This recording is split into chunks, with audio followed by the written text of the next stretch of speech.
Ani Boozhoo. It is Thursday, April 30th, and the month of April flew by. Even though we were under the stay at home executive order, it still went by pretty fast. So, a couple of items. The Commissioner of Health and Human Services is asking if you currently do not have insurance to please call Circle of Health and speak with the benefits coordinator. That number is 800-491-6106. And it's very important that now than ever that we make sure we have some medical insurance. And I know there was a comment about per cap. Why aren't we getting a per cap when the budget was already passed? And yes, our budget is usually passed in October, or a new budget starts, and we usually pass it in September. But the budget was based on if the casino was operating. We had no idea come in March that we would close down our facilities. So that has an impact on how the revenue is generated and how it comes to tribal government.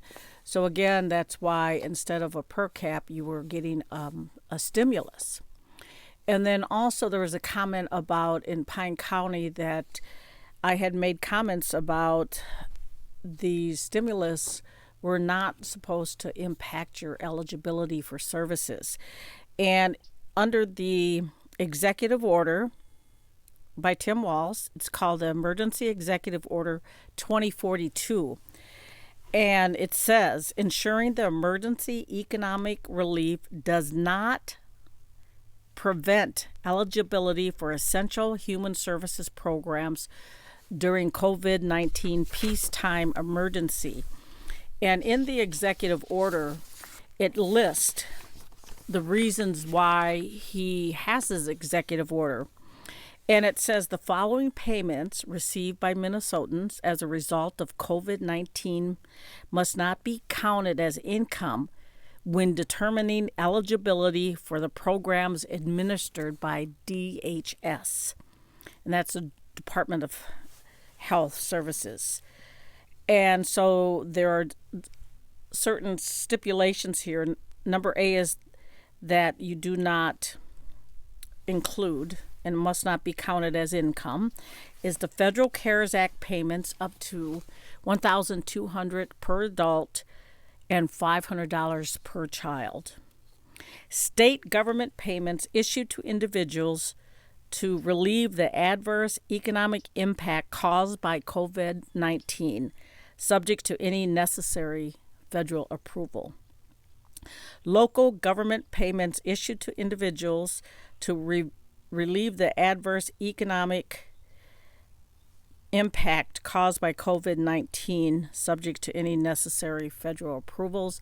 And I did repeat that, and I said that twice, and I just want to make sure that we understand that. And D says tribal government programs issued to tribal members to relieve the adverse economic impact caused by COVID-19.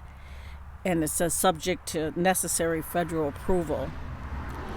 When determining eligibility for programs administered by DHS, the above payments will not be counted as assets, personal property, or resources, subject to any necessary federal approval. And then it lists the Minnesota statutes, 219, section 4.035, subsection 2, and I don't know if I really need to go through all of that.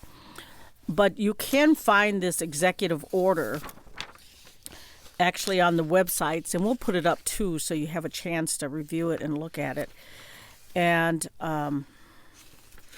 that was signed and approved on April 24th, 2020. And then also, following that, we did receive a letter from the commissioner, and that is Jody Harpstead. And she sent a letter and basically said the same thing, is that these dollars, stimulus monies, will not impact COVID-19 services for the state. So those are what I was talking about yesterday. So hopefully that clarifies. And if you have any additional questions, let us know, and we'll do additional resource research if we have to make sure that that's clear. And again, today it turned out to be a nice day, and enjoy yourself around house, your house as you're staying home. Miigwech.